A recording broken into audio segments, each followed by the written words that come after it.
If Aristotle's warning feels like it was written for today, then you already know. This message was for you. Don't let it fade. Hit subscribe, leave your voice in the comments, and share this truth before it's silenced. The war isn't coming. It's already here. The stage of war. He did not arrive with robes of marble, nor with the dust of centuries on his shoulders. No, Aristotle stepped forward as if summoned by the very chaos of the present. The crowd did not know whether to laugh at the impossibility or to fear what they were about to hear. He looked at them the way a surgeon looks at a patient who doesn't yet realize he's sick. "You call this democracy?" His voice boomed, low and steady at first, then rising like a storm. "No, this is theater, a theater of war, the rich versus the poor." The words sliced through the air. People shifted uneasily in their seats. Some chuckled nervously, thinking this must be satire, a trick of performance. Others leaned forward, as if finally someone was about to say what they had whispered in private for years. Aristotle was not lecturing, he was prosecuting. Each sentence was an accusation hurled at an entire civilization. Then he said the name that detonated the room: Trump. The explosion was immediate. Half the hall erupted into applause, voices echoing like a rally. The other half hissed, some shouting, others folding their arms in visible disgust. Aristotle raised a single hand, and the chaos died, as if he had pressed mute on reality itself. "You see," he said, his voice calm again, almost pitying. "Even his name is proof of the war you pretend does not exist. Trump did not invent this conflict. He revealed it. He stripped the curtain, and you saw yourselves for what you are, pawns in a struggle between wealth and hunger." He began to walk slowly across the stage, each step deliberate, his hands clasped behind his back. "In my time, I warned that no city survives long when inequality becomes its foundation. Athens collapsed not because of foreign enemies, but because its citizens devoured one another. Rome, too, fell when its people were divided into those who feasted and those who starved. Do you think America is different?" The crowd was silent now, not because they agreed, but because the words left them naked. "Trump is not the warlord you imagine," Aristotle continued. "He is the mirror. He reflects what you have become. A nation where the poor beg for crumbs, while the rich disguise their banquet as freedom. He gave the people a language of rebellion, yes, but it was only enough to keep them fighting each other, never the masters above. He turned your anger into a weapon, but a weapon aimed at your neighbor, not your oppressor." A murmur began to spread across the room. It wasn't applause, it was the sound of unease, of realization pressing against the chest. Some faces hardened with denial, others softened with recognition. Aristotle's eyes scanned them one by one, as if weighing their souls. "You believe your war is between left and right, between Republican and Democrat, between red and blue states. You are blind. The true war has always been between those who own and those who are owned. Between the few who rule through wealth and the many who are ruled through hunger and illusion." He stopped at the edge of the stage. For a moment, silence pressed heavy on the hall.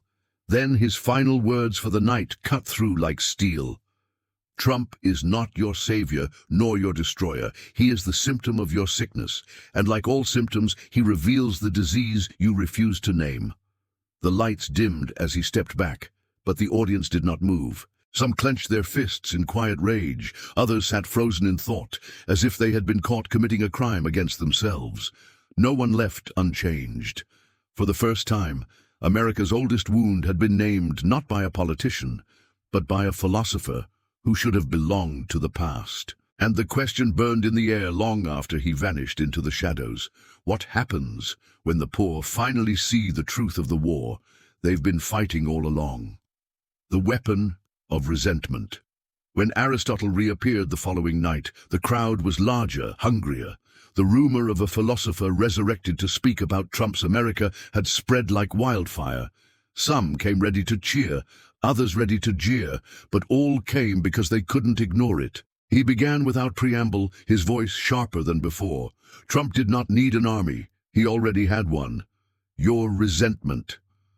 The words landed like a stone dropped into a silent lake. Ripples of discomfort moved through the crowd. Aristotle leaned forward, his eyes piercing. Understand this, resentment is the most dangerous force in politics. In my time, tyrants rose not because they commanded soldiers, but because they commanded bitterness. They whispered to the poor, "You deserve more," and then pointed at the nearest enemy, and the people followed, not because they were convinced, but because they were angry. He gestured to the crowd as if unveiling a hidden map. Trump mastered this art. He gave your anger a face. Immigrants, journalists, politicians. He told the poor, "You are not losing because of the rich, you are losing because of them." And in that moment, the poor became soldiers in a war they could never win. Some clapped, others shook their heads violently. Aristotle pressed harder. Why do you think the rich tolerate him? Because he protects them. He convinced the poor to fight their battles, to stand against taxes that might lift them up, to defend policies that keep them down. He turned them into guardians of their own prison. This, my friends, is genius, but it is also tragedy.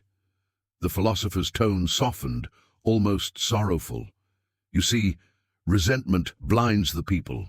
It makes them crave punishment more than justice. They cheer when others suffer, even if their own lives remain unchanged. Trump gave them victories of the stage, insults, fights, enemies humiliated, while the powerful enjoyed victories of substance, wealth, contracts, dominion. The hall grew tense. Some muttered angrily, others sat rigid, unwilling to admit the possibility. In Athens, Aristotle continued, I wrote that a city cannot survive if its poor believe they have nothing to lose. Today, I see millions convinced they have already lost everything. That is why they follow a man who promises not solutions, but spectacle. They do not care if he builds, they only care if he destroys the ones they envy or despise. It is resentment wearing the mask of revolution. He paused, letting the silence stretch until the audience's discomfort became unbearable. Then he asked quietly, Tell me, when was the last time this anger built you a future? When was the last time resentment paid your bills, fed your children, or gave you dignity? Has it not only deepened your chains? The crowd froze. Some looked down, ashamed. Others stared back defiantly, unwilling to let go of their fury. Aristotle straightened, his presence commanding once more. Trump's genius was not creating resentment. It was weaponizing. He placed the poor on the front lines of a war that protects the throne of wealth. He made them believe they were soldiers of freedom, when in truth they were shields for the powerful. A murmur swept the room. Not applause, not outrage, but the raw sound of doubt cracking open. And Aristotle's final words for the night cut through that doubt. Resentment is a fire. It can warm your house or burn your city. Trump gave you fire, but he built no walls to contain it. Now you must decide whether you will keep feeding the flames, or finally turn them against the true architects of your suffering.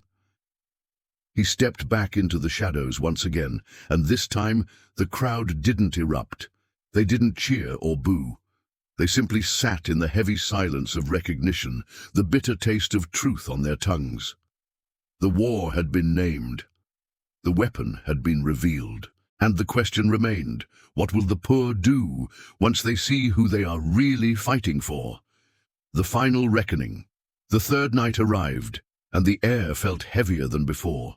The auditorium was filled to the brim, not only with those who had come to listen, but also with reporters, skeptics, even protesters outside.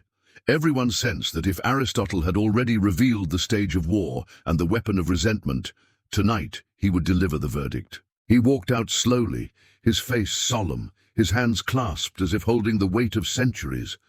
When he spoke, his voice carried not fire, but gravity, the kind that makes silence louder than applause. I have told you of your war, he began. I have shown you your weapon, but now you must hear of your fate. The room stiffened.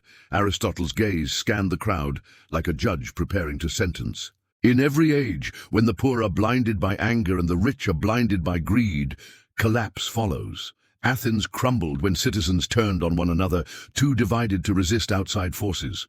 Rome decayed as wealth drowned its rulers in luxury and left its soldiers unpaid. And I tell you now, America is walking the same road. The words hit like hammers. A few shouted in protest, but his voice pressed on, unshaken. You chant of freedom, yet you sell your future for wages that do not feed you. You cheer for victories of humiliation, yet you ignore victories of wealth stolen from your hands, and you have allowed resentment to make you soldiers, not of justice, but of spectacle. He raised his arm high, his tone sharpening. What is a nation if not its people, and what becomes of a nation when its people can no longer trust one another? When neighbor despises neighbor more than they despise the masters who own them both, that nation does not endure. It devours itself. The hall was silent again. Reporters forgot their pens. Protesters outside pressed their ears to the doors. Everyone felt the chill of inevitability. Aristotle's tone shifted, softer but piercing. Trump was never the disease. He was the fever. He revealed the sickness you refused to treat. Inequality so vast, resentment so deep, that even the truth feels like betrayal. You ask, what will save us? But I tell you this, no savior will come. Not a philosopher, not a general, not even a man like Trump. Only the people can save themselves if they stop fighting shadows and finally face the real enemy. He paused. His eyes seemed to burn straight into the crowd. The enemy is not left or right. The enemy is not red or blue. The enemy is the greed that robs both sides, the system that teaches you to hate your brother while it robs you both blind. A murmur spread, this time not of unease, but of something deeper, the sound of realization being born, raw and painful. Some wiped tears they hadn't noticed forming, others sat frozen, as if a lifetime of belief had just cracked open. Aristotle stepped closer to the edge of the stage. His final words rang like a prophecy. You stand at the edge of your own ruin. If the poor do not awaken, if they do not turn their fire toward those who feast while others starve, then America will collapse, not with an enemy's invasion, but with the silence of its own betrayed people. And history will say, as it said of Athens, as it said of Rome, they had the chance to save themselves, and they chose spectacle instead. He turned, disappearing into the shadows for the last time. The lights dimmed, and no one moved. The crowd sat in stunned silence, as if struck by the weight of centuries condensed into one night. Outside, the chants of protest were gone. The city streets felt quieter, the night heavier. Something had shifted. For Aristotle's verdict was not a lecture. It was a warning America could no longer pretend not to hear. History has always spoken in whispers before it screams. Tonight, Aristotle's words were not ancient philosophy. They were a mirror held up to the face of our present. He showed us the stage of war, rich versus poor. He revealed the weapon of resentment, sharpened and aimed not at the powerful, but at ourselves. And he delivered the final verdict. Nations collapse not because of enemies at the gate, but because their people are too blinded by anger and division to see the hands that chain them. Ask yourself, how many times have you fought your neighbor, your co-worker, your own family, while the wealthy and powerful remained untouchable? How many victories of humiliation did you cheer for while your own life grew harder, your future smaller? These are not accidents, they are strategies. And if Aristotle was right, and history suggests he was, then America stands on the same edge that once swallowed Athens and Rome. But here is the truth he left unsaid. Collapse is not destiny. Collapse is a choice. Every day that the poor remain divided, every day that resentment burns hotter than justice, every day that spectacle replaces truth, collapse draws closer. Yet the opposite is also true. Every voice raised against greed, every hand refusing to be a pawn, every community that chooses unity over division, these are the acts that build survival. And now, it is in your hands. This isn't just philosophy, it's survival. The future of your children, the dignity of your labor, the very idea of freedom depends on whether we choose spectacle or truth. If you feel the weight of this warning, don't stay silent. Add your voice, share your thoughts in the comments. Subscribe to this channel so this conversation cannot be buried. And most importantly, share this message before it is silenced, because history has already shown us what happens when the people ignore the warning. The war is here. The weapon is in your hands, And the choice, collapse or survival, is yours.